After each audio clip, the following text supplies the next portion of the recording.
Siento muy contento de estar aquí con ustedes.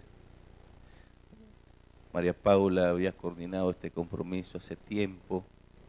A principio de semana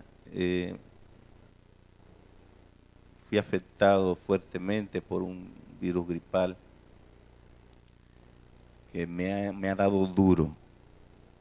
Tenía desde el domingo en casa acostado, me levanté para venir acá. Que en la tarde le escribí a María Paula, le decía, el programa sigue en pie, va. Y bueno, hemos estado medicando, he estado muy preocupado por mi condición de salud para poder acompañarles en este compromiso. Y por la gracia de Dios estamos aquí en pie. Así que le pido a la iglesia de manera general que se mantenga orando por nosotros. Yo estaré viajando todas las noches. Le agradezco a mi hijo Keiter, ¿dónde está Keiter? Keiter Alexander. ¿Cuánto le dan la bienvenida a Keiter? Póngase de pie, Keiter, para que lo vean bien. Keiter es mi asistente. Mi esposa tenía compromiso, no pudo venir, pero Dios mediante estará mañana. Keiter una vez iba, Percio, qué gusto ver a Percio y a Esther acá. Una vez íbamos, Percio, de Samaná, Reynoso, a Guaraguao, por ahí, es como una hora de camino. Me invitaron a dar una campaña, yo vivía en Samaná. Y mi esposa esa noche no me pudo acompañar, Keiter tenía entre 3 a 4 años. Y la mamá le dijo, Keiter, acompaña a tu papá y no lo deje dormir. ¿Ok? Y fuimos Keiter y yo al programa y de regreso Keiter se mantuvo hablando todo el camino. Y cuando él sentía que yo me callaba, inmediatamente, papi, y metí una conversación. Y ahí hizo bien su trabajo. Pero de San Francisco para acá, desde que agarramos carretera, se me durmió Keiter y despertó aquí en la iglesia. Así que hermano Keiter, de aquí para allá, manténgase despierto. Yo quiero pedirle al doctor Haroldo que venga acá y tengo una oración por mi salud, por favor, porque necesito esa oración mientras la iglesia me acompaña en estos días de oración a orar por nosotros. Oramos, cerremos los ojos, estamos sentados. Amate Padre, gracias por esta noche, gracias porque nos trajiste aquí a tu iglesia para este culto especial. Ahora en este momento que el pastor Alex abre tu palabra para compartirla con nosotros, te pedimos que tú seas con él, que tú le des la sanidad que él necesita para exponer tu palabra. Envíe esa sanidad a sus pulmones, a su garganta, a sus labios, para que todo lo que él diga sea dirigido por ti y que salga completamente sano aquí en esta noche, Padre Celestial. Confirma en tu palabra, en tu voluntad, cuídelo y que este mensaje no solamente sea de sanidad física, sino sobre todo sanidad espiritual para cada uno de nosotros. En el nombre de Jesús te lo pedimos. Amén.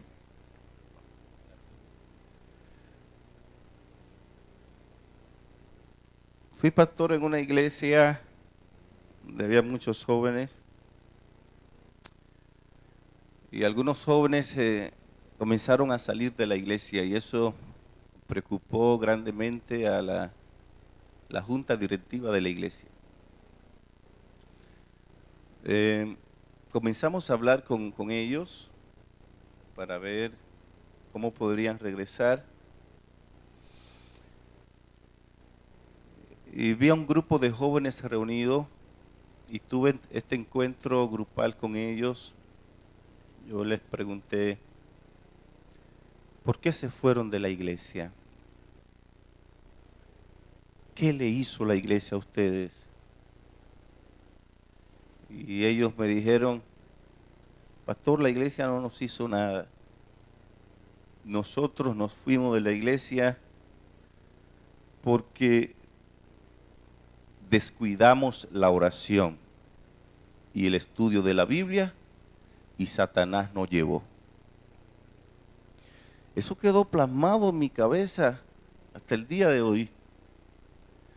Y por lo regular he notado que la misma respuesta que dieron estos jóvenes por lo regular la dan a aquella gente que empiezan a enfriarse y apartarse de la iglesia. Para salir de la iglesia no se amanece un día, como yo cuando era muchacho, tenía mucha presión, trataba de hacer lo correcto en la iglesia y tenía presión en la casa, presión con la dirigencia de iglesia que no entendía la juventud. Y un día yo cansado de eso, entonces dije, voy a ser mundano, me voy a ir al mundo. Y tomé esa decisión, lo dije con mi boca y lo dije quizás en ese momento de corazón. Y por ahí encontré una cadenita y me puse la cadenita porque dije, voy a ser mundano, me voy para el mundo. Porque ya que me atacan tanto, mi papá me ataca demasiado en la casa, en la iglesia los dirigentes me atacan también, me voy para el mundo. Y recuerdo que salí con mi cadenita y de pronto cuando andaba exhibiendo mi cadenita de mundano, yo entendía que ser mundano era ponerse una cadenita.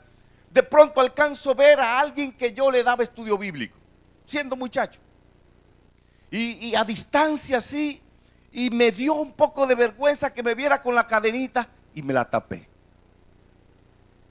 Y después seguí caminando y más adelante por ahí alcanzo a ver un hermano a distancia, un hermano de iglesia, y me tapé la cadenita. El fin que yo pasé en esa dinámica casi el día entero. Y llegué a casa frustrado, a mi parecer, y le dije al Señor, Señor, ni siquiera mundano tú me dejas ser. Y yo quería ser mundano y mira, me da hasta vergüenza ser mundano. Y no pude. Y ahí aprendí que el desplome espiritual que muchos miembros nuestros tienen no radica en una decisión suya de ahora para ahorita. Ese declive espiritual se va dando poco a poco, gradualmente. Usted comienza a descuidar cosas que son esenciales para mantenerte activo espiritualmente y llega un momento en la vida que el descuido ha sido tan grande que ya todo se ha acabado, ya no tiene sabor espiritual para ti la religión. Descuidaste la oración, descuidaste el servicio misionero, descuidaste la asistencia a los cultos, descuidaste el estudio de la palabra de Dios. Y llega un momento entonces que tú te sientes como mundano. Y ya al sentirte como mundano, se te va a hacer fácil ser mundano. Porque te sientes ya así. Está distanciado demasiado de Dios. Es por eso que nosotros consideramos, a la luz de lo que dice la Biblia y el Espíritu de Profecía, que los cristianos victoriosos son los cristianos que más oran. ¿Cuáles son? Los cristianos que más oran. Hemos aprendido que los grandes hombres de Dios fueron aquellos, no los que mejor oratoria tenían, sino los hombres que más oraban. En la Biblia vemos que los jóvenes victoriosos, los jóvenes fuertes que se mantuvieron en pie cuando todos cayeron, fueron hombres de oración al igual que los líderes. Aprendemos en el Nuevo Testamento que la iglesia primitiva era una iglesia que enfrentó persecución del año 31 al año 100 después de Cristo, que enfrentó vicisitudes, que enfrentó situaciones, pero fue una iglesia que se mantenía creciendo, se mantenían juntos, se mantenían unidos, y era una iglesia que se mantuvo siempre en victoria, porque la oración para ellos no era un programa, la oración era el estilo de vida de la iglesia. Mire, lea el libro de Hechos, volvamos a leer el libro de Hechos. Pablo dice, mientras íbamos a la oración, Hechos 16, y de pronto vemos que liberan a Pedro de la cárcel y Pedro va a la casa de Herodes. ¿Qué estaba haciendo la iglesia allí? Orando, porque la oración era parte de la vida de la iglesia. Yo no sé en qué momento nosotros como iglesia hemos perdido de vista esto y estamos más enfocados a veces en programas, y la oración entonces la tenemos como parte de ese programa. La vida de una iglesia no puede caminar así. Hay problemas en una iglesia, vamos a orar. ¿Está contenta la iglesia? Vamos a orar. ¿Está pasando por aflicción en la iglesia? Vamos a orar. Hay que tomar decisiones serias. Vamos a orar. Porque eso era lo que hacía la iglesia primitiva victoriosa. En la vida de un cristiano, la oración no puede ser parte de un programa. Un cristiano no puede decir: aquí me levanto a tal hora, luego oro y después leo la Biblia y el folleto, y después esto, y después esto, y después esto, y después esto, y después vuelvo y oro en la noche. Si es que a veces está en el programa. Así no. La oración en la vida del cristiano tiene que estar en todos los puntos de tu programa. Tiene que ser el programa. Y todo lo que tú hagas entonces que adorne el programa tiene que estar cubierto ¿con qué cosa? Con el poder de la oración. Cuando usted entienda eso, querido amigo, cuando usted entienda eso, amiga, cuando usted entienda eso, hermano, usted aprenderá a vivir una vida victoriosa en Cristo Jesús. No tendrá un cristianismo filosófico, no tendrás un cristianismo hereditario como muchos lo tenemos. Tendrá un cristianismo práctico. A veces venimos a la iglesia y hemos perdido ese sabor espiritual, ese primer amor se nos fue hace tiempo. No se puede ir un primer amor en una persona que mantenga la oración ferviente en su corazón. Entendiendo eso, yo descubrí en el libro de Daniel, que es lo que quiero compartir con ustedes en esta noche. Daniel es un libro profético.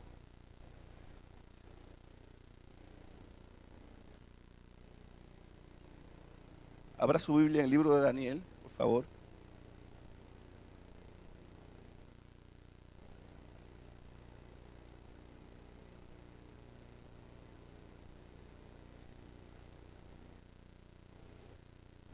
Descubrí que en este libro profético, a muchos hermanos no les gustan leerlo, pero algunos entienden que no lo entienden, al igual que Apocalipsis. Yo descubrí 3 modelos de oración en el libro de Daniel que el cristiano que está claro de estos modelos de oración y los practica va a vivir una vida espiritual victoriosa. El primer modelo de oración lo encontramos en Daniel capítulo 2. Daniel capítulo 2, versículos 17 y 18. Daniel capítulo 2, versículos 17 y 18. Recuerden que Daniel y sus compañeros fueron llevados cautivos a Babilonia en el año 606. Algunos dicen que fue en el 607 antes de Cristo. Algunos escritores entienden que probablemente Daniel, cuando fue llevado con sus compañeros a Babilonia, tenía 14 años de edad. Daniel y sus compañeros eran de los sabios que el rey Nabucodonosor tomó de allí, de Jerusalén, de Judá, y se lo llevó a Babilonia. El rey tiene un problema en el capítulo 2, tiene un sueño. Recuerdan ustedes, la narrativa bíblica habla que el rey se soñó algo. ¿Qué se soñó el rey? ¿Qué se soñó el rey? Una estatua. ¿Y por qué usted sabe que el rey se soñó una estatua? Porque ya usted lo ha leído. Imagínense ahora esta misma pregunta. El rey se la hace a los sabios, a los caldeos, astrólogos. ¿Qué se soñó el rey? Díganme que yo me soñé anoche. De hecho, usted pudo responder fácilmente la pregunta porque como obviamente lo ha leído en la Biblia. Pero si yo le pregunto a usted qué yo me soñé anoche, ¿usted me puede responder eso tan fácil, doctor? No hay forma. No hay forma. Porque la misma Biblia dice que el único que conoce el futuro, el porvenir, es Jehová de los ejércitos.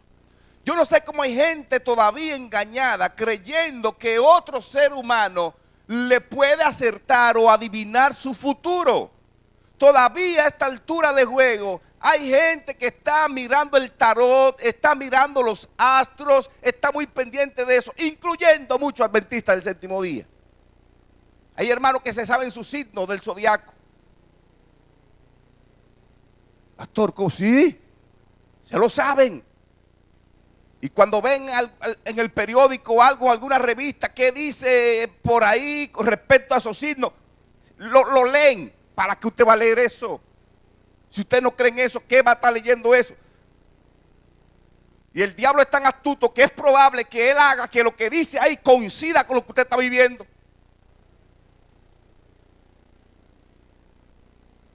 Con el diablo no se juega, porque con el diablo aprendí hace mucho tiempo. Con el diablo usted ni gana ni empata. ¿Siempre qué?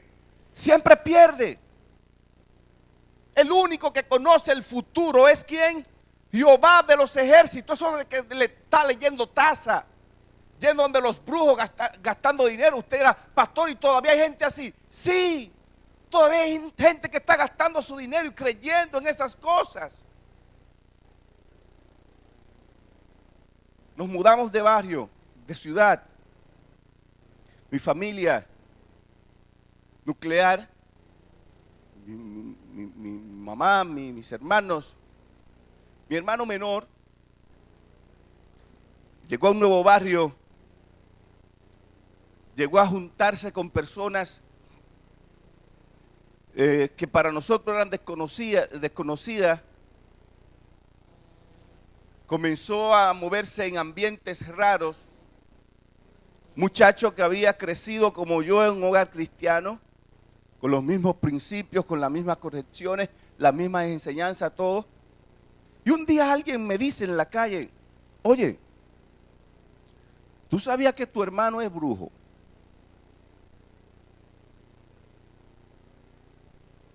Y yo, ¿cómo así? ¿Brujo? Tu hermano tiene un centro en tal sitio. Tu hermano, allí a ese centro van la gente a que le lea la mano y que le lea la taza. Y dicen aquí que él es muy bueno en lo que hace.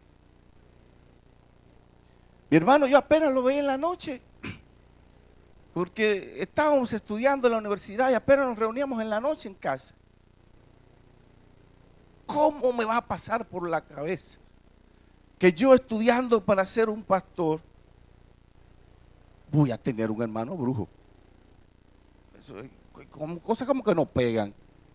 Eso es como un salto muy grande. Porque usted dice una gente que agarró el mundo y en el mundo hizo pacto con el diablo y el diablo lo agarró.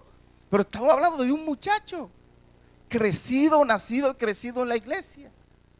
Para mí eso fue muy raro. Así que me senté con él, lo esperé que llegara a casa, tarde de la noche, me senté a esperarlo. Y cuando entró tranquilito, sin hacer mucho ruido a la casa, le dije, güey, venga acá, ¿cómo está? ¿Cómo te ha ido? Siéntate ahí que vamos a hablar algo. Y le dije, a mí me dijeron por ahí que tú estás en negocios raros. ¿Es cierto eso? Me dice, ¿qué negocio ni qué negocio?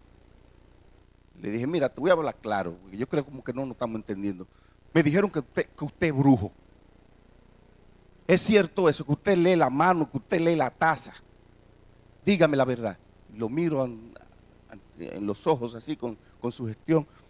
Entonces, él me dice, eso dicen. Y pues ahí empecé a asustarme un poco. Con firmeza me dijo, eso dicen. Y yo entonces le dije, como tú lees la mano, toma la mía, léemela. Mira a ver qué tú ves ahí, porque yo lo que veo son dedos y rayitas. Mira a ver qué tú ves. Él se sonríe y le digo, estoy hablando en serio. Dame la mano, porque usted es brujo. Usted es un muchacho brujo, un muchacho nacido, crecido en la iglesia, con Dios en su corazón, y ahora dice que es brujo. Léame la mano. Y él cuando vio que yo estaba en serio, entonces comenzó a hacer una serie de ademanes que ahí me dio más miedo y apretarme la mano fuerte. con fuerza. Y yo después que vi que el muchacho en ese momento no lo estaba controlando Dios, sino el mismo diablo, comencé a alar la mano así, él me la alaba fuerte. Y empecé a orar en mi corazón y él me la alaba fuerte, la mano. Y de pronto cierra los ojos y está haciendo unas cosas raras y comenzó a darme miedo. Pero me quedé ahí orando y me dio mucha tristeza ver a mi propio hermano en esa condición. Y cuando abre los ojos, me mira fijamente así y le digo, ¿viste algo? Y me dijo, no se puede ver nada, porque lo único que vi en tus manos fue una luz, una luz, una luz que no me dejó ver nada más. Yo le dije, arrepiéntete. Tú fuiste comprado con la sangre de Cristo Jesús. Tú tienes una madre que ora por ti. Tú tienes un hermano que ora por ti. Tú creciste como yo crecí, con los mismos valores. Tú no le perteneces a Satanás. Satanás entiende esto. Por la sangre de Jesús, ese muchacho no te pertenece.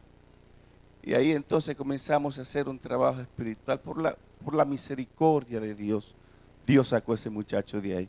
Y hoy día es un cantante para la honra y la gloria de Dios. Dedica su vida entera a eso, a estar cantando en varios lugares. ¿Cómo empezó aquel muchacho a pasar más al lado del enemigo que al lado de Dios? ¿Descuidó qué cosa? La oración. Porque la oración es la fortaleza del cristiano. La oración es el imán que te va a ayudar a estar pegado de Cristo. Entienda eso, hermano. Si usted deja de orar, se va a salir de la iglesia. Si usted deja de orar, va a estar en pecado. Si usted deja de orar, perderá la consagración. Si usted deja de orar, perderá la santidad. Y si usted deja de orar, no verá al Señor. Entienda eso. Pastor, pero que a veces no tengo deseo. Pues dígale a Dios eso. No me lo diga a mí, dígale a Dios, no tengo deseo de orar hoy. Pero haga algo y hable con Dios. Porque la oración tiene que ser la parte esencial de su vida. Si usted está manejando, allí manejando, ore. Dígale al Señor, así como manejo este vehículo, maneja mi vida. Mientras estaba en la ducha, yo me puse la mano en la cabeza hace un rato. Y mientras caía el agua en mi cabeza, yo le decía al Señor, Señor, así como cae esta agua encima de mí, por favor que caiga tu Santo Espíritu y me bañe. Eso es vivir una vida de oración constantemente, en todo momento. Parte de la vida esencial del cristiano tiene que ser, ¿qué cosa? La oración. Usted dirá, pastor, pero ya esto lo sabemos. Pues hágalo. Como decía Pedro, aunque lo sepáis, no me cansaré de deciros estas cosas. Y aquí encontramos a Daniel con un problema. Los magos, los astrólogos, los caldeos, nadie le pudo adivinar el sueño al rey. Daniel estaba metido en el grupo de los sabios y el rey dio la orden para matar allí a Daniel y a sus compañeros. Inmediatamente Daniel hace algo, versículo 19. ¿Qué hizo Daniel? Versículo 17. Se fue Daniel a su casa e hizo saber lo que había a Ananías, a Misael y a Azarías, sus compañeros. ¿Para qué le hizo saber esto? Versículo 18. Para que pidiesen misericordias del Dios del cielo sobre este misterio, a fin de que Daniel y sus compañeros no pereciesen con los otros sabios de Babilonia. Daniel tiene un problema y con ese problema arriba, Daniel va y busca a su compañero y le dicen, esto es lo que hay, tengo una situación y esta situación involucra a todos. Por favor, vamos a orar los unos con los otros. Se reúnen, comienzan a orar. Y aquí yo encuentro el primer modelo de oración que vamos a ver esta noche. Y yo le llamo a este modelo el modelo de oración grupal. ¿Por qué? Porque hay un hermano con un problema, se lo comunica a otros hermanos, se reúnen todos a orar por ese problema y vemos entonces la respuesta de Dios en el versículo 19. ¿Qué dice? Entonces el secreto fue revelado a Daniel en visión, ¿cuándo? De noche, por lo cual bendijo Daniel al Dios del cielo. ¿Se da cuenta? Daniel tiene el problema, lo comparte con su compañero, Sus compañeros oran por el problema y la respuesta de Dios fue inmediata porque Dios se la dio en la noche. Aquí hay un mensaje hermoso. Cuando la iglesia de Dios se reúne y hace cadena de oración a orar los unos por los otros, cuando toda la iglesia se une a orar por el problema de un hermano, Dios resuelve ese problema más rápido de lo que usted piensa. Es un principio que vemos aquí en Daniel 2. Problema, nos reunimos el grupo, oramos por ese problema. Respuesta de Dios inmediatamente. El primer modelo de oración, ¿cómo le llamamos? Grupal. Vayamos a ver el segundo modelo de oración en el capítulo 6.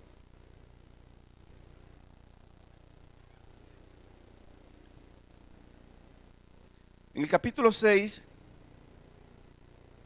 Daniel se mete en un problema. Había una orden que no se podía orar a ningún otro Dios, pero Daniel tenía su estilo. Daniel tenía un modelo de oración, que él tenía 3 horas al día para estar orando. Versículo 10.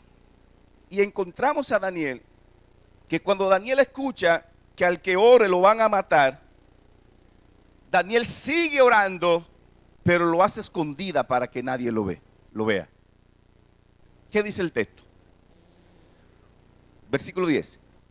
Cuando Daniel supo que el edicto había sido firmado, entró en su casa y abiertas las ventanas de su habitación que daban hacia Jerusalén, se arrodillaba 3 veces al día y oraba y daba gracias delante de su Dios, como lo solía hacer cuando antes, como lo hacía siempre. Usted era pastor, pero yo me veo en esa situación de Daniel. Yo no peco si me escondo, yo voy a seguir orando.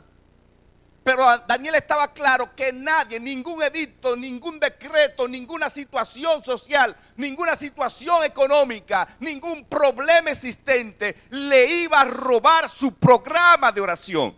Él tenía ya cómo hacerlo.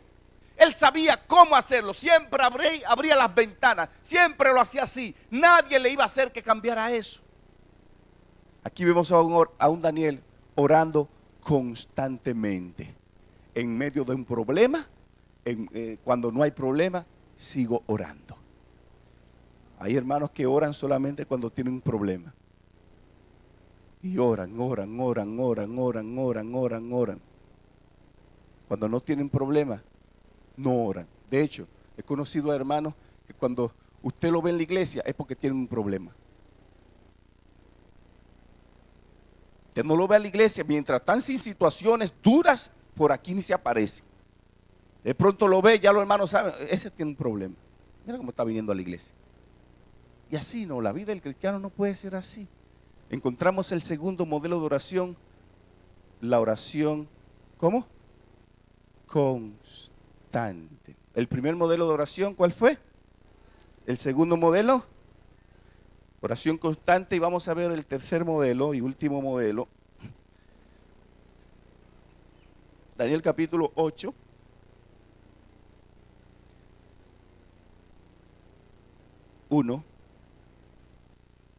Solo el versículo 1 y el 9, capítulo 9 y verso 1 también. En el año tercero del reinado del rey Belsasar, me apareció una visión a mí, Daniel, después de aquella que me había aparecido antes. Este tercer reinado del rey Belsasar, eso data del año 551 antes de Cristo. Todo el capítulo 8 habla de la visión del macho cabrío, la profecía del 2300 días. Daniel no entendió lo que decía el capítulo 8 ni la visión lo dejó tan perplejo que en el versículo 27 Daniel dice: yo Daniel quedé quebrantado y estuve enfermo algunos días, y cuando convalecí atendí los negocios del rey, pero estaba espantado a causa de la visión y no la entendía. Daniel en el capítulo 8, año 551 antes de Cristo, tiene una visión, no la entiende. La visión se le torna un problema, lo enferma, no la entiende. Se pone a orar Daniel, a orar. Señor, dame la revelación de esto. Señor, resuelve este problema. Señor, ayúdame a entender esto. Señor, ayúdame a entender. Señor, ayúdame a entender. Señor, ayúdame a entender. Y el Señor en el capítulo 9 le da la respuesta. Mira el capítulo 9, verso 1 dice: en el año primero de Darío, hijo de Asuero, de la nación de los Medos, que vino a ser rey sobre el reino de los caldeos. Este incidente del año primero de Darío, hijo de Asuero, data al año 538 a.C. Nótese. En el capítulo 8 vemos que Daniel tiene un problema en el 551, empieza a orar y Dios le da respuesta a ese problema en el año 538 a.C. Cuando analizamos el margen de tiempo entre un capítulo a otro, data o nos da 15 años. Aquí vemos a un Daniel orando 15 años por una situación y 15 años después Dios les responde esa oración. Y aquí encuentro el tercer modelo de oración que le he llamado la oración perseverante. Yo no sé qué tiempo tú tienes orando. Dios te dice, continúa orando. Sé perseverante en la oración. ¿Cuántos milagros se han visto a través de la perseverancia? A veces lo oramos a Dios y cuando entendemos que Dios no nos responde, pues dejamos eso. Y no, el cristiano tiene que mantenerse orando de manera perseverante, no importa 10, 20, 30, 40, 50 años, dice la palabra de Dios, que hay respuesta, que Dios responde. Y si Dios responde, no te detengas, mantente orando. Conocí a la hermana Carmen. La hermana Carmen decidió bautizarse en la iglesia. Y un día cuando toma esa decisión, no era casada, le dice a su esposo, el hermano Mingo, le dice, yo quiero bautizarme. Y para bautizarme tengo que casarme, porque no puedo vivir en fornicación contigo, estoy pecando con Dios. Entonces el hermano Mingo le dice, mira, no ha nacido una mujer en el mundo todavía para yo casarme. Entonces la hermana Carmen, indignada, le dice, entonces no ha nacido una mujer para tú casarte. Pues mire, yo me voy a casar con Dios, usted se va a quedar solo aquí en la casa. Yo me voy a vivir a la casa de uno de nuestros hijos. ¿Cómo va a ser que después de 34 años usted me dice a mí que no ha nacido una mujer para usted casarse? Y se fue la hermana a vivir con un hijo. Y allí, mientras vivía con el hijo, tomó la decisión de bautizarse, entró a la iglesia, está muy contenta en la iglesia, pero se mantuvo orando por el hermano Mingo, para que Dios tocara su corazón, para que Dios le permitiera en algún momento que el hermano Mingo fuera y le dijera, mujer, yo quiero casarme contigo. Y ella sí, casarse y volver a su casa. Ella tan solo le pedía a Dios eso, que Dios tocara el corazón de Mingo para que Mingo se casara. Y comenzó a orar 1, 2, 3, 4, 5, 6, varios años de una campaña en esa iglesia. Y una de las personas que visitó la iglesia, ¿quién ustedes creen que fue? Mingo. Estaba allí, al final de la campaña se me acerca Mingo y me dice, pastor, yo quiero bautizarme. Los hermanos de la iglesia me hablan de que hay una situación con la hermana Carmen y le digo, hermano, usted tiene que casarse. Claro, yo me quiero casar con mi esposa y usted está dispuesto a hacerlo. Sí, pues hable con ella. Y cuando él habla con la hermana le dice a él, no ha nacido un hombre en este mundo para yo casarme. Y ahí viene el hermano Mingo llorando donde mi pastor, hable con ella por favor. Esa mujer no quiere nada de eso. Cuando hablo con ella me dice, pastor, yo me sentí muy mal, ese hombre me humilló en aquel tiempo. Me sentí muy mal. Y yo sé que Dios cambia a la gente. Y yo, sí, usted se mantuvo orando por él. Sí, yo he orado todo este tiempo por él. Todo este tiempo he orado por él. Dios le hizo el milagro. ¿Y por qué usted oraba? Yo oraba para que se casara. Mira, ahora Dios hace el milagro para que se case y para que se bautice. Y usted ahora le está diciendo que no. Al usted decirle no a él, le está diciendo no a Dios. Porque usted creyó por fe que Dios podía contestar y Dios le está contestando. Y después entonces de trabajar con ellos unos días ahí en terapia, entonces tuvimos la oportunidad de ver cuando se estaban casando ante el civil y de bautizar al hermano Mingo. Él trabajó como diácono de esa iglesia por mucho tiempo. ¿Hay poder en la respuesta, en el modelo de oración perseverante? Sí hay poder. Yo no sé qué tiempo usted tiene orando, madre, por su hijo. Siga orando. Yo no sé, esposa, qué tiempo tiene orando por tu esposo, para que Dios lo traiga o viceversa. Siga orando. 3 modelos de oración aprendimos esta noche. Número 1, grupal. Número 2, constante. Número 3, perseverante. Yo quisiera orar esta noche al finalizar este programa por 3 jóvenes que necesiten oración. 3 jóvenes que digan, yo quiero que oren por mí ahora. Hay 3 jóvenes aquí que quieren, yo quiero que oren por mí. Dios te bendiga, hermano. ¿Hay otro joven? Dios te bendiga, líder. Dios te bendiga. Vengan aquí al frente, esos jóvenes. Esos jóvenes que quieren que la iglesia ore por ellos. Si estamos en un programa de oración, aquí deberíamos orar más de lo que hablamos. Pase, líder, venga, en el nombre de Jesús. Dios te bendiga. Dios conoce las necesidades de ellos. Dios conoce las peticiones de ellos. Dios conoce los deseos de su corazón. Dios conoce las situaciones que ellos atraviesan. Yo quiero ver si Dios te bendiga, líder. Adelante en el nombre de Jesús. Hay 2 esposos acá que les gustaría que esta noche estemos orando por ellos, por su hogar. 2 esposos. Pasen aquí esos esposos en el nombre de Jesús.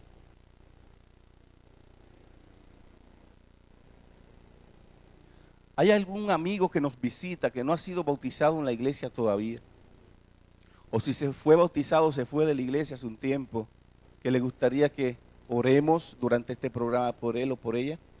¿Alguna persona que nos visita? ¿Algún amigo que nos visita? Dios bendiga a la hermana. Adelante, hermana.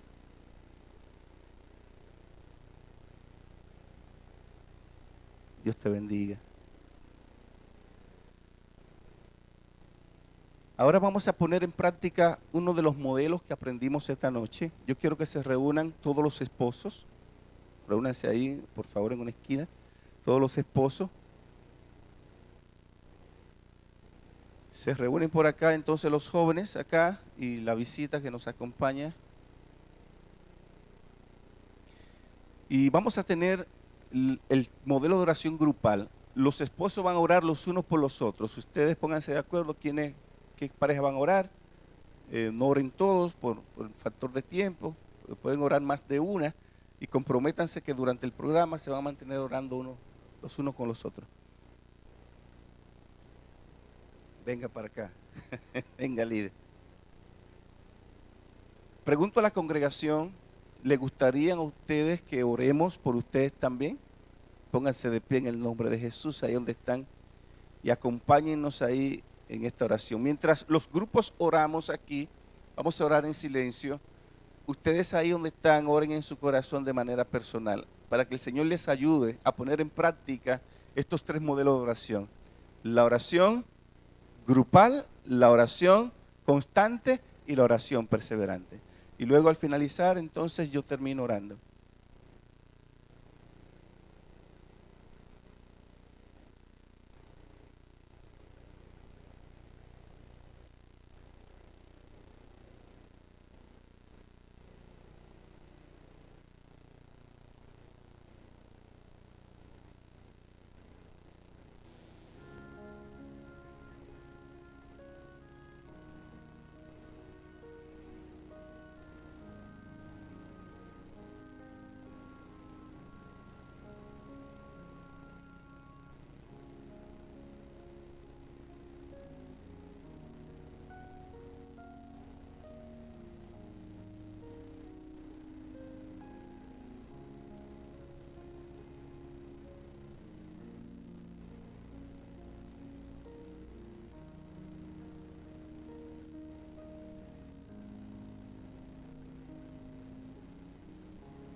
Dios y Padre, tu palabra nos ha enseñado esta noche que la oración tiene que ser la parte esencial de nuestras vidas. De nada nos vale venir a la iglesia, luchar, decir que somos cristianos, si este ingrediente tan importante en el menú de la vida no lo tenemos. Cada persona aquí presente necesita de ti. Por eso es que hemos elevado nuestro corazón al cielo diciéndote, Señor, ayúdanos. Enséñanos a orar. Así como tú enseñaste a los discípulos, enséñanos a clamar más a ti. Que al aprender a orar, oh Señor, nuestra mente esté más conectada en las cosas espirituales que en las cosas terrenales. Que nuestras familias sean círculos de oración. Nuestros amigos también sean amigos intercesores que oren los unos por los otros. Y que nuestros jóvenes sean jóvenes espirituales que oren y se mantengan victoriosos frente al pecado. Oh Señor, cuida esta iglesia. Que esta iglesia ore. Ore más, oh Señor, que entienda la urgencia. Que si hay un momento que tu iglesia debe orar mucho, ese momento ha llegado, es ahora. Porque todas las señales, todo lo que vemos alrededor, todo lo que acontece en el mundo, en nuestro país, todo indica a una que tu venida está a las puertas. Manténnos unidos en espíritu de oración y manifiéstate en la vida de estos hermanos en esta semana, en el nombre de Jesús. Amén. Amén. Que Dios les bendiga, hermanos, y que el Señor les ayude a practicar estos modelos de oración.